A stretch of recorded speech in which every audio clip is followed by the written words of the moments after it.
이 밤에 오신 우리 모든 성도님들 가운데 주님의 사랑과 평강이 충만하시기를 간절히 축원합니다.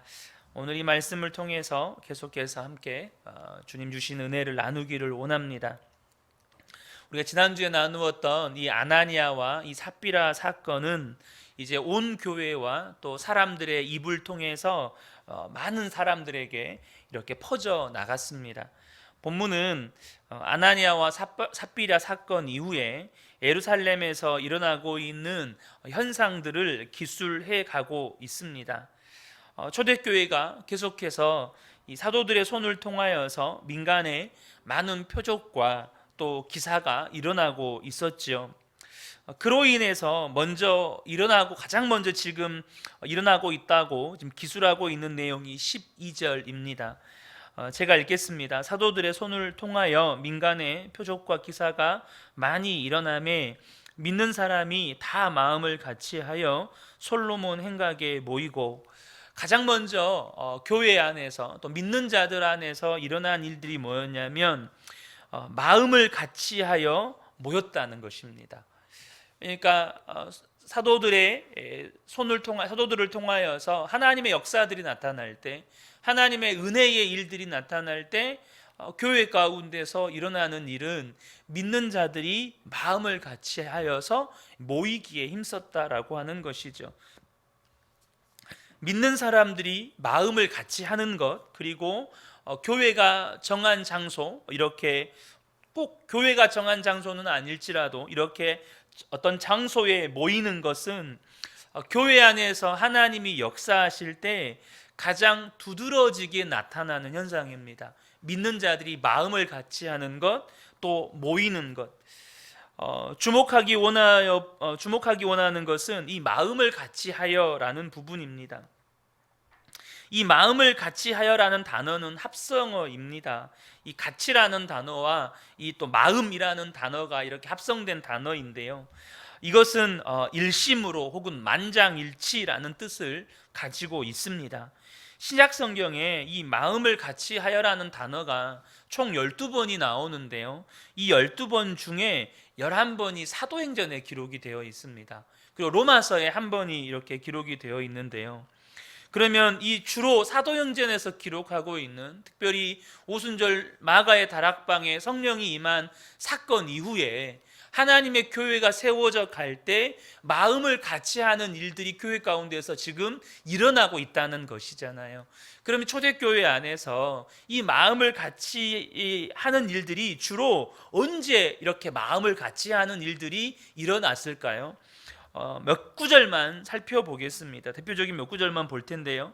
사도행전 1장 14절에 보면 여자들과 예수의 어머니 마리아와 예수의 아우들과 더불어 마음을 같이하여 오로지 기도에 힘쓰더라. 이것은 예수님께서 성령을 부어주시겠다는 그 약속의 말씀을 붙잡고 이 마가의 다락방에 초대교회의 성도들이 모여서 뭘 했냐면 마음을 같이해서 기도하기에 힘썼다는 겁니다. 그러니까 초대교회 성도들은 기도할 때 마음을 같이 했다는 겁니다. 교회가 모여서 기도할 때 마음을 같이 했다는 거예요. 또 사도행전 2장 46절에 보면 날마다 마음을 같이하여 성전에 모이기를 힘쓰고 집에서 떡을 떼며 기쁨과 순전한 마음으로 음식을 먹고, 성전에 모이기를 힘쓸 때 마음을 같이 했다는 거예요. 무엇 때문에 성전에 모였을까요? 바로 하나님을 예배할 때 그들은 마음을 같이 하는 일들을 했다는 겁니다. 마음이 하나였다는 거예요. 그들의 마음이 주님을 예배하는데 마음이 하나로 모아졌다는 거예요. 또 기도할 때는 그들의 마음이 정말 하나님의 약속의 말씀을 붙잡고 기도하는데 마음이 하나로 모아졌다는 거죠. 사도행전 15장 25절에 보면 사람을 택하여 우리 주 예수 그리스도의 이름을 위하여 생명을 아끼지 아니하는 자인 우리가 사랑하는 바나바와 바울과 함께 너희에게 보내기를 만장일치로 결정하였노라. 지금 여기에 보면 만장일치라는 단어가 나옵니다. 이 만장일치라는 단어가 마음을 같이하여라는 단어인데요. 이 사건은 여러분 잘 아시는 것처럼 사도 바울이 안디옥 교회에서 유대에서 내려오는 유대인 기독교인들이 이 바울을 비방하는 일이 있었습니다. 그래서 안디옥 교회의 성도들조차도 말 그대로 유대인들의 그 율법을 중요시 여기는 이들의 의견에 휩쓸려 가지고 바울의 말을 불신하는 거예요. 그래서 바울과 몇몇 장로들을 예루살렘에 보내서 과연 바울이 전한 복음이 진짜냐 가짜냐 이거를 판단받기를 원하는 거예요. 그런데 온 교회가 마음을 같이해서 바울이 전한 복음이 진짜 복음인 것과 그에 대한 증인을 다시 이제 안디옥 교회로 보내기로 파송하기로 하는 이 결정하는 회의를 하는데, 이 회의에 있어서 모든 성도가 마음을 같이 했다는 거예요. 이 부분의 결정함에 있어서 마음을 같이 했다는 거죠. 언제 마음을 같이 했습니까? 교회가 모여서 하나님의 뜻을 분별하여서 중요한 결정을 내릴 때 그들이 마음을 같이 했다는 거예요. 우리로 치면 어떤 공동의회나 혹은 우리는 이제 아직 그 공동의회가 구성이 안 되니까 우리는 그냥 운영위원회라고 할 수 있겠죠. 그래서 중요한 결정을 내릴 때 마음을 같이 하는 일들이 있었다는 겁니다. 핵심은 뭡니까? 그것이 기도하는 일에 마음을 같이 하든 또 예배드리는 일에 마음을 같이 하든 하나님의 뜻을 분별하여서 교회가 중요한 결정을 내릴 때 마음을 같이 하든 그들은 하나님이 하시는 일, 곧 은혜의 역사에 마음을 같이 했다는 거예요. 그들은 사람의 일이나 육체의 일에는 마음을 같이 하지 않았어요. 그러나 하나님이 하시는 일, 기도하는 일, 또 예배하는 일, 하나님의 뜻을 분별하여서 그것을 결정을 내리는 일에는 마음을 같이 했다는 거예요. 사랑하는 성도 여러분, 교회는 근본적으로 마음을 같이 하는 공동체입니다. 한 마음 한 뜻으로 연합된 공동체예요. 왜 그럴까요? 에베소서 2장 14절부터 18절을 잠깐 보도록 하겠습니다. 에베소서 2장 14절에서 18절인데요. 거기에는 주님께서 사도 바울을 통해서 교회가 무엇인지를 우리에게 명확하게 말씀해 주십니다. 제가 읽겠습니다. 그는 우리의 화평이신지라 둘로 하나를 만드사. 여기서 말하는 둘은 이방인들과 유대인들을 말하는 겁니다. 유대인들 안에 가지고 있는 기본적인 변하지 않는, 깨지지 않는 그들의 철저한 사고방식, 이방인은 구원받지 못했어 라는 것이었습니다. 이방인은 절대 구원받지 못해라는 거예요. 근데 그래서 그들 안에는 결코 하나 될 수 없는 막힌 담이 있었습니다. 둘로 하나를 만드사 원수된 것, 곧 중간에 막힌 담을 자기 육체로 호시고, 오직하면 그 예루살렘 다시 재건된 예루살렘 성전에는요, 헤롯 왕이 다시 아마 재건한 예루살렘 성전에는요, 이 그 성전 뜰을 둘러싸고 있는 외벽에 뭐라고 써져 있냐면, 이곳에 들어온 이방인들은 죽여도 된다라는 문구가 써져 있었어요. 심지어. 그러니까 구약 시대 때 솔로몬 때 지은 성전이 아니고요. 헤롯 때 다시 마지막에 이제 재건된 그 성전에는 하나님은 그렇지 않아요. 근데 거기에는 뭐라고 적혀 있었냐면, 이곳에 들어온 이방인들은 죽여도 된다라는 문구가 새겨져 있을 만큼 이방인은 절대 구원받지 못한다는 생각을 가지고 있었어요. 근데 지금 교회 공동체가 어떤 공동체입니까? 이 둘을 원수되게 한 모든 막힌 담을 예수님께서 십자가로 허물어 버리셨다는 거예요.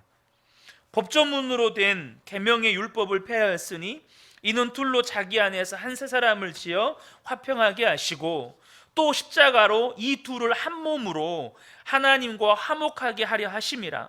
원수된 것을 십자가로 소멸하시고 또 오셔서 먼 데 있는 너희에게 평안을 전하시고 가까이에 있는 자들에게 평안을 전하셨으니.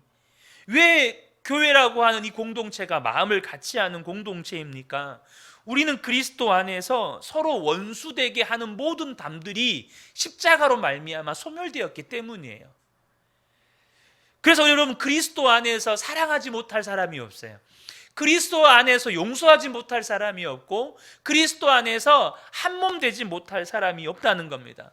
또한 우리 안에 계시는 성령님은 끊임없이 우리 안에서 교통하게 하시고 연합하게 하시는 일을 해요. 여러분, 주님이 우리 안에서 하시는 일이요, 그 일이에요. 그리고 18절에 뭐라고 말씀하시냐면, 그렇게 하시는 이유가 우리를 한 몸 되게 하시고 우리를 하나 되게 하시고 마음을 같이 하는 한 마음 한 뜻 되게 하시는 이유가 뭐냐면 18절에 이는 그로 말미암아 너희가 서로 화평함으로 말미암아 너희가 서로 한 몸됨으로 말미암아 너희 안에서 원수된 것이 다 허물어져서 그리스도 안에서 온전히 하나됨으로 말미암아 우리 둘이 한 성령 안에서 아버지께 나아감을 얻게 하려 함이라. 여러분, 마음을 같이 하는 일이 벌어질 때 성령 안에서 아버지께 나아감을 얻는데요. 이거 좀 더 쉽게 이야기하면 우리가 마음을 같이 하여 예배할 때 그 예배는 하나님이 받으시는 예배가 된다는 거예요. 우리가 마음을 같이 하여 기도할 때 그 기도는 하나님이 들으시는 기도가 된다는 거예요. 우리가 마음을 같이 하여 주님께서 우리에게 허락하신 어떤 사역들을 할 때 그것은 하나님이 역사하시는 사역이 된다는 거예요. 마음을 같이 할 때 성령 안에서 아버지께로 나아감을 얻게 된다는 거예요. 그래서 여러분 마태복음 5장 23절과 24절에 보면 주님이 이런 말씀을 하시죠. 그러므로 예물을 제단에 드리려다가 거기서 내 형제에게 원망 들을 만한 일이 있는 것이 생각나거든 예물을 제단 앞에 두고 먼저 가서 형제와 화목하고 그 후에 와서 예물을 드리라. 여러분 우리가 분열된 상태에서 예배하는 건 주님이 받지 않으신다는 거예요. 여러분 우리 그은혜 교회가 서로 갈등하여 분열되어 있는 상태, 서로 시기하고 질투하거나 또 원망하고 미워하거나 이런 상태에서 드려지는 한 개인의 예배 혹은 그 몸된 교회의 예배는 주님이 받지 않으신다는 거예요. 절대 제가 이걸 어떤 교회를 비난하려고 하는 게 아닙니다. 근데 제가 문득 생각나는 게 이게 MBC PD수첩에서 다루어진 교회의 내용이라 그렇습니다. 우리 교단 측은 아니고 타 교단 측인데 교회가 목사님 파, 장로님 파로 나뉘어져 가지고 교회 안에다가 심지어는 교회를 중앙을 가르는 이런 그 벽을 설치했어요. 벽을 설치한 상태에서 목사님 파벌은 여기서 예배드리고 장로님 파벌은 여기서 예배를 드리는 거예요. 여러분 이건 제가 좀 극단적인 한 사례일 수는 있지만 하나님 그거 안 기뻐하신다는 거예요. 하나님 결코 그 부분에 그러한 예배를 받지 않으신다는 거예요. 사랑하는 성도 여러분, 하나님은요 교회 안에서 주님의 몸된 백성들 안에 죄가 아닌 이상, 그러니까 이거는 하나님의 진리의 말씀에서 벗어나는 일이 아닌 이상 옳고 그름을 따지는 데 관심 없으세요. 예를 들면 교회가 음란한 죄를 지었어요. 그건 하나님께서 책망하시고 그것을 교회 가운데서 반드시 들춰내시고 또 분리시키시죠. 근데 그 하나님의 진리의 말씀에서 벗어나지 않는 서로의 어떤 의견 차이, 그래서 최선과 차선의 차이, 하나님이 그런 것을 구분하고 그것을 가르는 데 관심 없으세요. 하나님은 어디에 관심이 있으시냐면 우리가 서로 사랑하는 데 관심이 있으세요. 우리가 마음을 같이 하는데 관심이 있으세요. 그래서 교회가 아버지께 나아가는 일, 또 하나님이 하시는 일, 은혜의 역사에 참여하는 그러한 교회가 되기를 원하시죠. 여기에는 이견이 없는 거예요. 사랑하는 성도 여러분, 우리 그은혜 교회가 주님이 하시는 일에 참여하는 거, 그러니까 기도하는 일에, 또 주님 앞에 예배하는 일에, 또 하나님의 뜻을 분별하여서 교회가 나아갈 방향을 결정하고 또 거기에 마음과 또 힘을 쏟는 일에 여러분 마음을 같이 하는 일들이 있어야 된다는 거예요. 그래야 교회예요. 그래야 교회인 거예요. 계속해서 초대교회 안에서 일어나는 일들을 성경은 소개하고 있습니다. 13절과 14절입니다. 그 나머지는 감히 그들과 상종하는 사람이 없으나 백성이 칭송하더라. 믿고 주께로 나아오는 자가 더 많으니 남녀의 큰 무리더라. 지금 초대교회 안에 지금 아나니아와 삽비라 사건을 비롯해서 사도들을 통해서 계속해서 기사와 표적들이 나타날 때 여러분 이 기사와 표적은 무엇을 의미하는 겁니까? 사도들을 통해 증거되는 복음과 메시지가 진리고 또한 진실하다는 것을 입증해 주는 것이라고 거듭 말씀을 드렸죠. 분명히 이 사도들을 통해서 증거되는 복음과 그 메시지가 진리임을, 또 진실하다는 것을 그들을 통해서 나타나는 기사와 표적들이 증명해 주고 있지만, 그럼에도 불구하고 그 진리의 복음에 반응하는 무리가 두 부류로 나뉘어져요. 먼저 14절에 보면 믿고 주께로 나아오는 자가 있죠. 14절에 보면 믿고 주께로 나오는 자가 있어요. 근데 13절에 보면 나머지는 감히 그들과 상종하는 사람이 없으나, 뭐죠? 그럼에도 불구하고 이 믿는 자들과 상종하지 않는 자들이 있다는 거예요. 그럼에도 불구하고 분명히 사도들을 통해서 진리가 입증되고 사도들의 삶이 진실하다는 것이 입증되었음에도 불구하고 그들과 상종하지 않는 자들도 있다는 거예요. 지금 초대교회 안에 부정할 수 없는 기적과 표적들이 나타나고 사도들을 통하여서 영원하며 삶을 변화시키는 이 진리의 말씀의 가르침을 받고 있음에도 불구하고 여전히 많은 사람들이 지금 주님께로 나오는 것을 망설이고 있다는 거예요. 여전히 많은 사람들이 교회로 주님께로 이렇게 돌아오는 것을 망설인다는 거예요. 많은 사람들이 주님의 몸된 교회 공동체에 들어오지 않고 멀리서 방관하는 걸 선택했어요.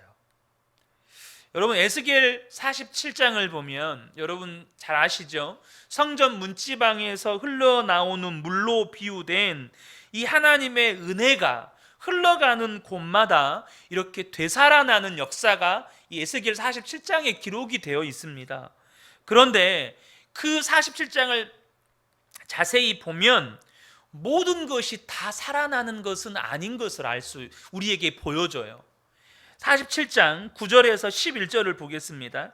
이 강물이 이르는 곳마다 번성하는 모든 생물이 살고 또 고기가 심이 많으리니 이 물이 흘러 들어감으로 바닷물이 되살아나겠고 이 강이 이르는 각처의 모든 것이 살아날 것이며 또 이 강가에 어부가 설 것이니 엔게디에서부터 에네글라임까지 그물치는 곳이 될 것이라. 그 고기가 각기 종류를 따라 큰 바다의 고기같이 심이 많으려니와. 여기는 살아나는 역사의 일부가 기술이 되어 있죠. 근데 11절에 뭐라고 되어 있냐면 그 진펄과 개펄은 되살아나지 못하고 소금 땅이 될 것이며.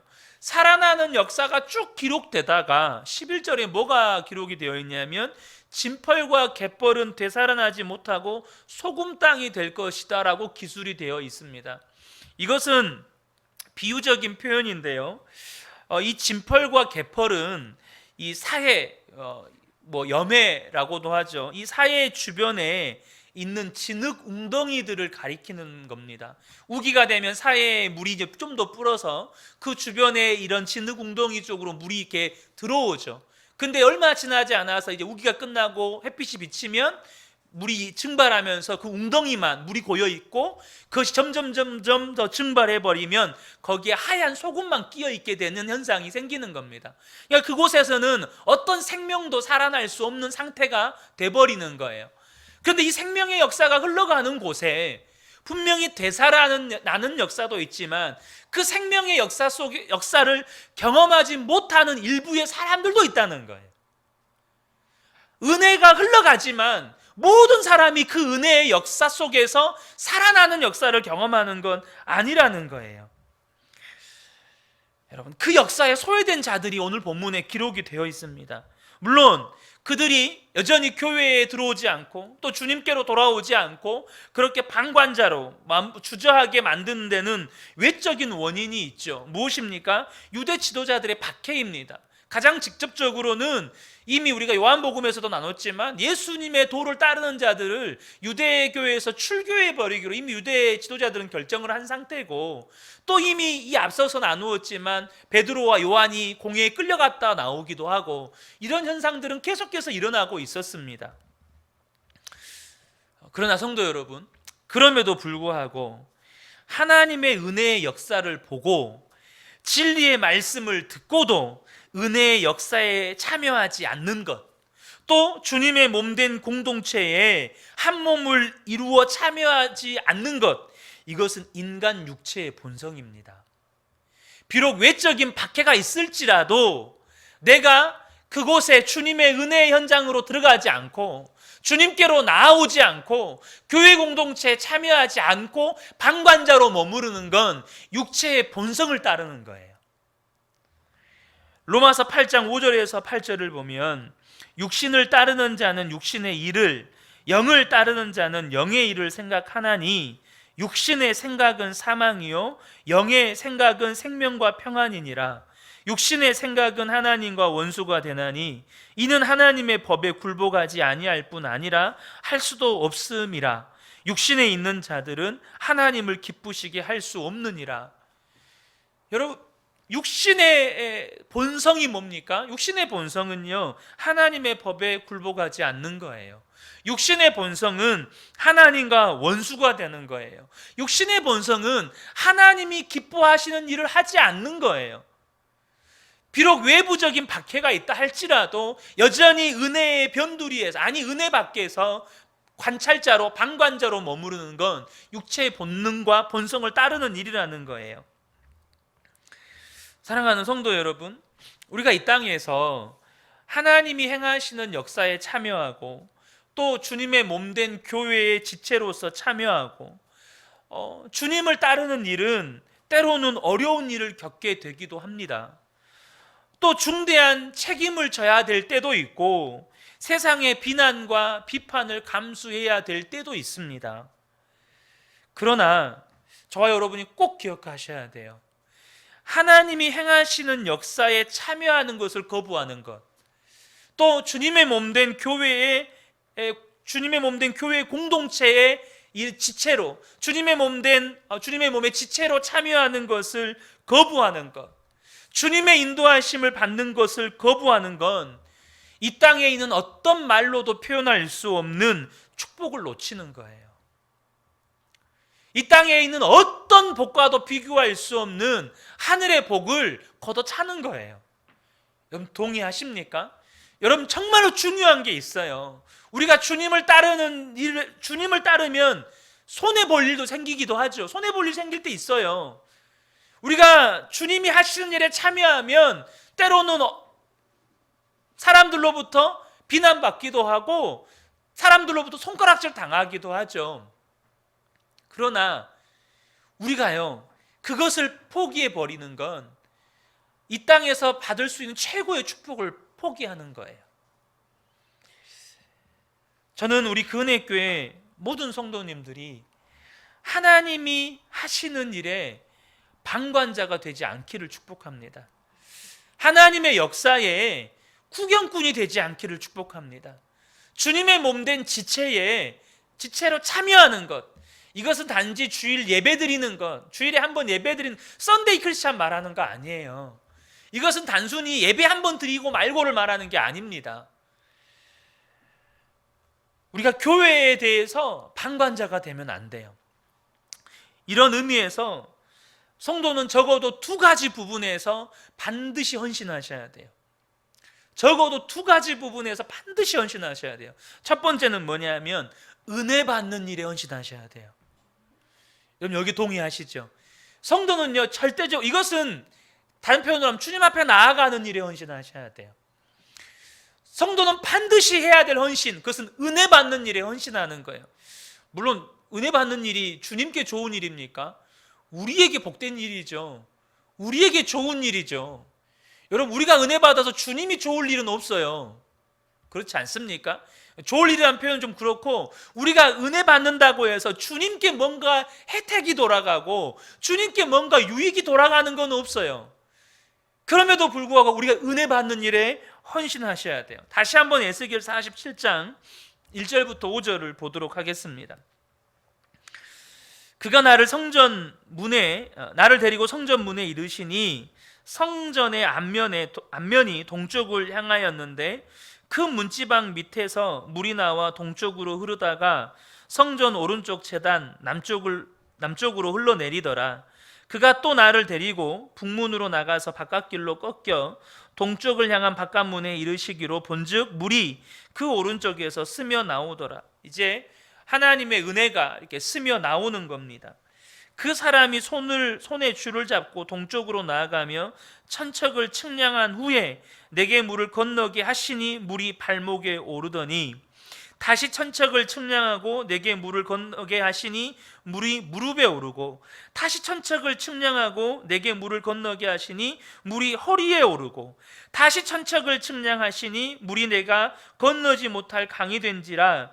그 물이 가득하여 헤엄칠 만한 물이요 사람이 능히 건너지 못할 강이더라. 여러분, 우리의 삶에 살아나는 역사는 언제 일어날까요? 언제 살아나는 역사가, 죽었던 것들이 되살아나는 역사가 일어날까요? 이 에스겔 47장의 말씀으로 표현하자면 하나님께서 우리에게 부어주신 은혜가 넘쳐 흐르는데 어느 정도로 우리의 삶에 넘쳐 흘러야 되냐면 사람이 능히 건너지 못할 강과 같은 은혜, 우리의 삶에 능히 헤엄칠 만한 넘치는 강물과 같은 은혜가 우리 가운데 넘쳐 흘러야 되살아나는 역사가 있는 겁니다. 되살아나는 역사가 있는 거예요. 여러분, 우리의 삶에 은혜가요 발목에 차고 무릎에 차고 허리에 차면 그보다 더 높은 바위와 같은 문제를 만나면 걸려요. 그 은혜보다 높이 솟아오른 어떤 문제를 만나면 걸린다고요. 쉽게 말하면 이거죠. 배가 강을 흘러가는데 강물이 너무 얕으니까 배가 앞에 가는 작은 바위만 만나도 걸리는 거예요. 우리 인생이요 계속해서 하나님이 주시는 은혜를 쫓아서 그 목적지를 향해 가야 되는데 만나는 문제마다 계속 걸려요. 왜 걸릴까요? 은혜가 너무 얕아요. 은혜가 너무 얕은 거예요. 근데 그 은혜가 우리의 삶에 있는 모든 문제를 덮어버릴 만큼 흐른다면, 우리의 삶에 겪게 되는 어떤 상처들도 다 덮어버릴 만큼 흐른다면, 여러분, 우리의 인생의 목적지를 향해서 가는 겁니다. 그럼 우리에게 필요한 게 뭐죠? 이 본문의 말씀에 비유해서 말한다면 우리의 은혜를 측량하셔야 돼요. 지금 내 은혜의 상태를 저와 여러분들이 측량하셔야 돼요.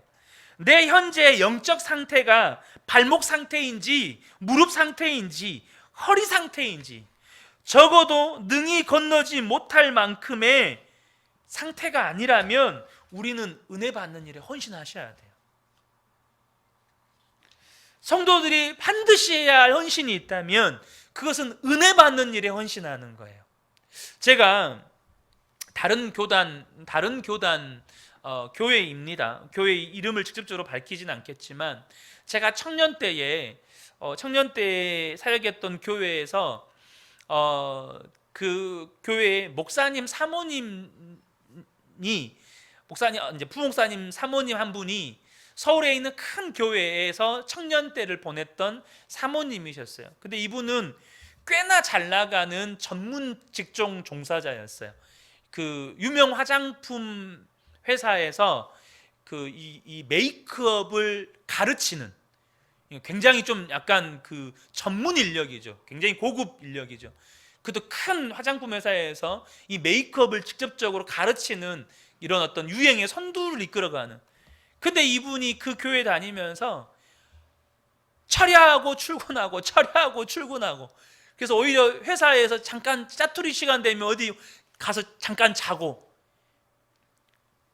여러분, 보통 전문 직종 종사자들은 거의 회사에, 이게 잘 오해하시면 안 되는 게, 그럼 회사 일을 건성건성으로 하라는 말, 절대 그 말이 아닙니다.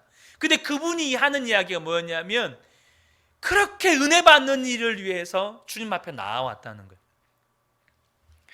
사랑하는 성도 여러분, 저와 여러분이 은혜 받는 일만큼은 그 무엇보다도 삶의 우선순위에 두셨으면 좋겠습니다. 은혜 받는 일, 그래야 우리가 살아요. 그래야 우리가 주님이 우리를 이끄시는 삶의 목적지를 향해서 가는 거예요. 근데 은혜가, 우리가 영적 상태가 바닥이면 사소한 문제 만날 때마다 걸려 넘어져요. 이것도 걸리고 저것도 걸리고. 두 번째 헌신은 뭐냐면 하나님이 하시는 일에 헌신하셔야 돼요. 하나님이 하시는 일에 헌신. 이게 무슨 표현이냐면요, 열왕기상 17장에 보면 여러분 잘 아시는 것처럼 사르밧 과부 이야기가 나옵니다. 사르밧 과부 이야기 나올 때 하나님께서 이미 엘리야에게 이 시돈 땅에 있는 사르밧에 가라고 말씀하시고, 내가 그곳 과부에게 명령해서 내게 음식을 주라고 하였느니라 라고 이미 엘리야에게 말씀하셨어요. 물론 사르밧 과부에게 직접 그 말씀을 계시하신 건 아니에요. 사르밧 과부는 아무것도 몰라요. 아무것도 모르는 상태예요. 근데 이제 그 시돈 땅에 사르밧 지역에 갔는데 과부가 있죠. 그럼 잘 아시는 것처럼 딱 한 끼 먹을 분량의 기름과 밀가루가 좀 남아있는 상태였는데 주님이 말씀하시기를 그거 나에게 갖다 주라고.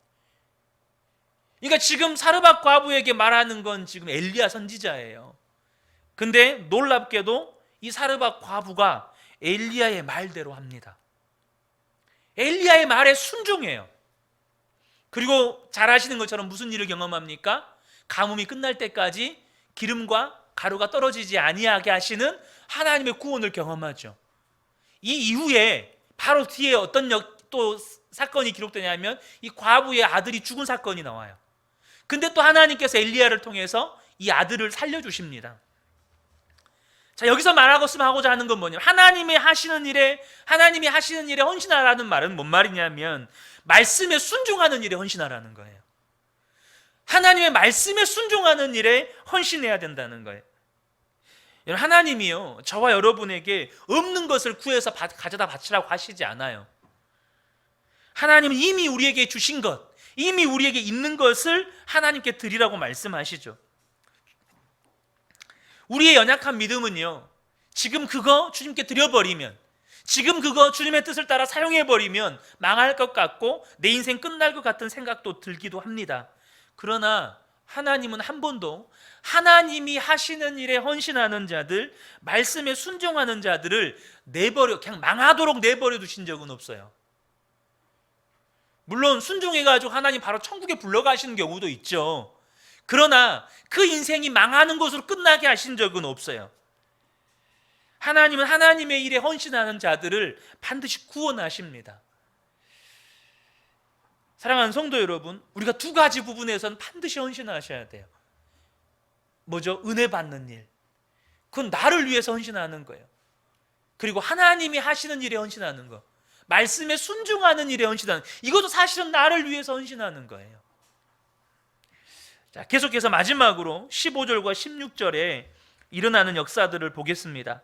심지어 병든 사람들을 메고 거리에 나가 침대와 요 위에 누이고 베드로가 지날 때에 혹 그의 그림자라도 누구에게 덮일까 바라고 예루살렘 부근에 수많은 사람들도 모여 병든 사람과 더러운 귀신에게 괴로움 받는 사람을 데리고 와서 다 나음을 얻으니라. 지금 무슨 일들이 일어나고 있습니까? 계속해서 사람들이 교회로 몰려와요. 그죠? 계속해서 사람들이 몰려와요. 병든 사람들과 더러운 귀신들에게 괴로움 받는 사람들이 와서 다 나음을 얻게 되었어요. 여기서 우리가 분명하게 두 가지를 인지할 수 있어요. 첫 번째는 뭐냐면 초대교회는 하나님의 역사하심과 일하심에 멈춤이 없었다는 거예요. 하나님 계속해서 일하셨어요. 하나님 계속해서 초대교회 가운데 역사하셨어요. 그리고 많은 사람들을 교회로 이끌릴 수밖에 없도록 교회가 매력을 가지고 있었어요. 수많은 사람들이 교회로 몰려왔어요. 수많은 사람들이.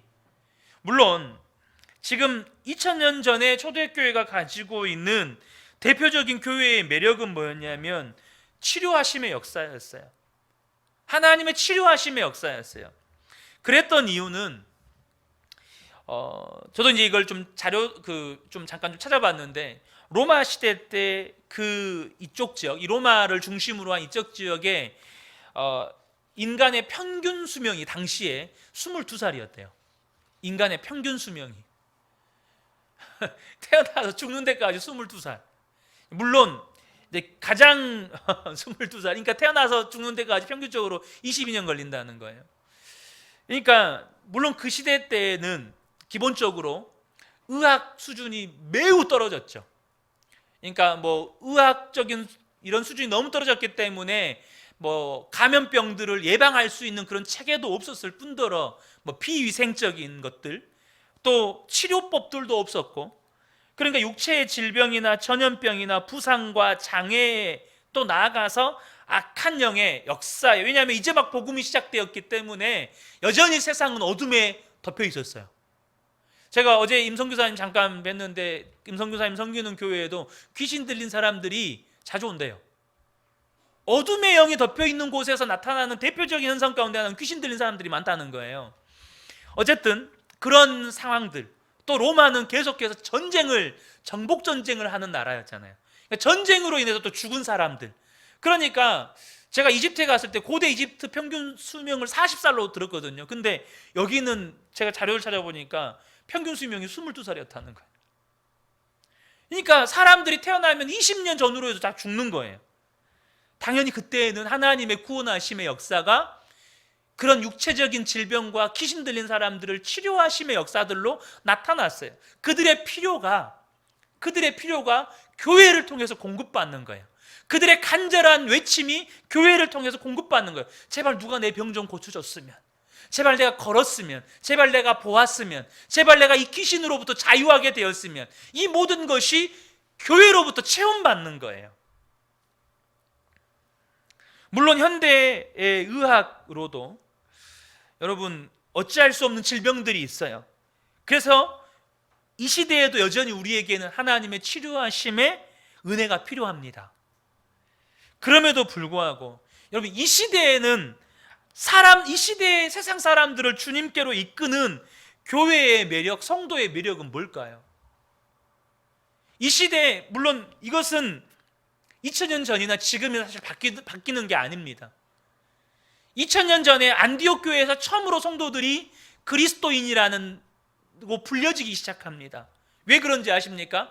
그들이 세상 사람들이 볼 때도 그리스도를 따라가는 사람들이었기 때문이에요. 윌리엄 바클레이 목사님이 이런 말씀을 하셨어요. 기독교를 전파하는 방식은 그리스도인이 되는 것이다. 예수님께서는 사람들과 논쟁하여 그들을 기독교로 끌어들이라고 보내지 않으셨고 여전히 기독교로 끌어들이기 위해 이어하지도 않으신다. 그러나 그들이 기독교의 매력을 보게 하신다. 그 열매가 너무 아름다워 다른 사람들이 스스로 그것을 갈망하도록 그렇게 살라고 우리를 보내신다. 그러니까 기독교가, 복음이 세상에 전파되는 방식, 가장 핵심적인 방식은 2000년 전이나 지금이나 그리스도인이 되는 거예요. 그리스도인이 되는 거예요. 근데 이 시대는 더 그래요. 병은요, 의학이 너무나도 발달했기 때문에 병원 가면 돼요. 그래서 특별하게 하나님의 기적이 필요하신 분들에게만 하나님 그게 필요해요. 근데 이 시대의 세상이 정말로 교회에게 요구하고 바라는 게 뭘까요? 그것은 관대함, 진실함, 정직함, 성도들의 하나됨. 얼마나 교회가 싸웁니까? 또 목회자들로 대변되는 교회의 지도자들의 거룩함과 어떻게 인격적인 성품. 여러분 그거 아닙니까? 이것이 이 시대의 하나님의 권능을 드러내는 통로예요. 죽은 사람이 살아나는 것 물론 하나님의 권능을 드러내는 통로죠. 병원에서 손 떼버린 사람들을 하나님께서 고치시는 것도 하나님의 권능을 드러내는 통로예요. 그런데 이 시대의 사람들이 그걸 보면 정말로 놀라서 주님께로 이끌림을 받을까요? 아니요. 정말로 그 시대 사람들이 원하는 것은 교회가 정직하게 바라는 거예요. 교회가 정말로 하나 되길 바란다기, 하나 되는 걸 기대하는 거예요.